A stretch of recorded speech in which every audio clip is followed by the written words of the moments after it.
रस्त्यांवरील खड्डे हे अनेकांसाठी आजवर जीवघेणे ठरले आहेत.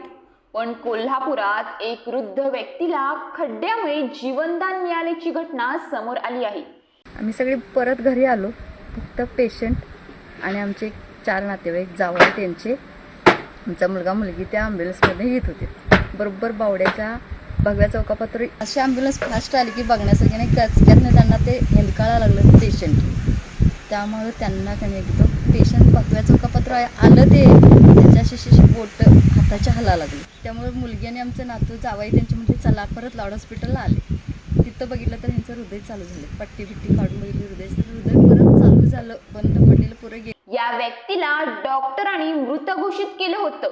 घरी सर्व पाहुणे जमले, अंत्यविधीची तयारी झाली.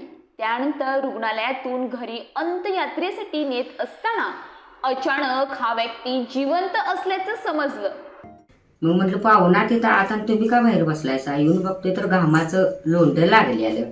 घामाचं लोंढं लागल्यानंतर मग मी नुसता चहा कपातनं वतून आणि बाहेर देतोय तेवढ्यात बेडवरनं खाली पडलं. ते जरा उलटी झाली. त्यासनी उलटी झाल्यानंतर तिने काय मग बेशुद्धी झाली. मग तवर मी दंगा केल्यावर सगळी आलीत आमची शेजारी इकडली तिकडली सगळी. तिथं बसलो जाग्यावर एक खुर्चीवर. तिथंच मला घाम सुटल्यानंतर इथं येऊन वाऱ्याला थांबल्यानंतर जराशी गुळणी आल्या झाली उलटी झाली. एवढंच झालं. तिथनं पुढे मला काही सुद नाही. कोल्हापूरच्या कसबा बावडा येथील रहिवासी पांडुरंग उल्पे यांना रुग्णालयाने मृत घोषित केले. त्यानंतर त्यांना त्यांच्या घरी आणण्यात येत होते. अंत्यसंस्कारासाठी घरी नातेवाईक मित्रपरिवार जमा झाले होते. सर्वजण रुग्णवाहिकेची वाट पाहत होते. पण रुग्णवाहिका अचानक खड्ड्यात आदळली आणि चमत्कार झाला आणि पांडुरंग तात्यांची हालचाल झाली. तिथं बसलो जाग्यावर एक खुर्चीवर. तिथंच मला घाम सुटल्यानंतर इथं येऊन वाऱ्याला थांबल्यानंतर जराशी गुळणी आल्या झाली उलटी झाली. एवढंच झालं. तिथनं पुढे मला काही सुद नाही. एखाद्या सिनेमामध्ये शोभेल अशी घटना कोल्हापूरच्या कसबा बावडा या ठिकाणी घडली आहे. वारकरी संप्रदायातील पांडुरंग तात्या म्हणजे पांडुरंग उल्पे यांना 15 दिवसांपूर्वी हरिनामाचा जप करत असताना हृदयविकाराचा झटका आला. त्यानंतर त्यांच्या रुग्णालयात उपचार सुरू होते. मात्र डॉक्टरांनी त्यांना मृत घोषित केले. पांडुरंग तात्या यांचे नातेवाईक घरी जमा झाले. अंत्यविधीची तयारी झाली.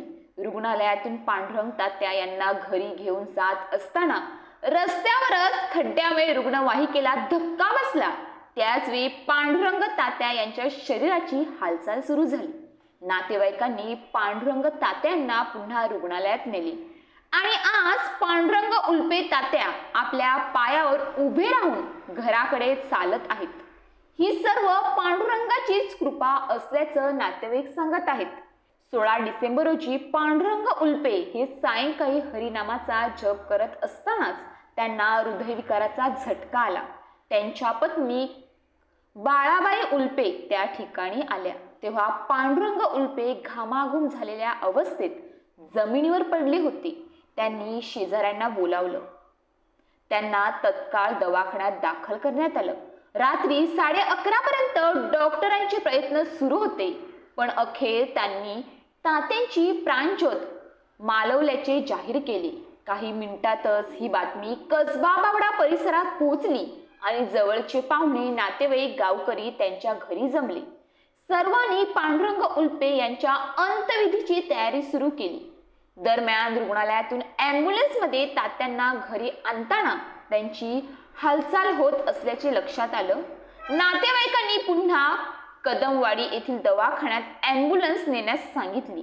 तिथे तात्यांवर पुन्हा उपचार झाले. त्यांचे शरीर हळूहळू उपचाराला प्रतिसाद देताना दिसले. तात्या शुद्धीवर आले आणि पुन्हा स्वतःच्या पायावर उभे राहिले. सोमवारी त्यांना रुग्णालयातून घरी सोडण्यात आलं आहे. खरोखरच देव तारी त्याला कोण मारी याचा चमत्कार आपल्याला कोल्हापुरात पाहावयास मिळाला.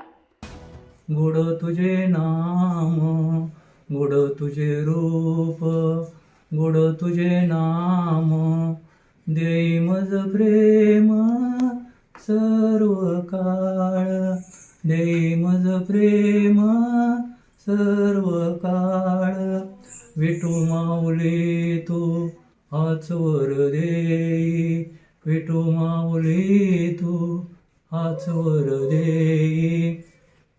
येऊन राई हृदय माझ्या, गोड तुझे रूप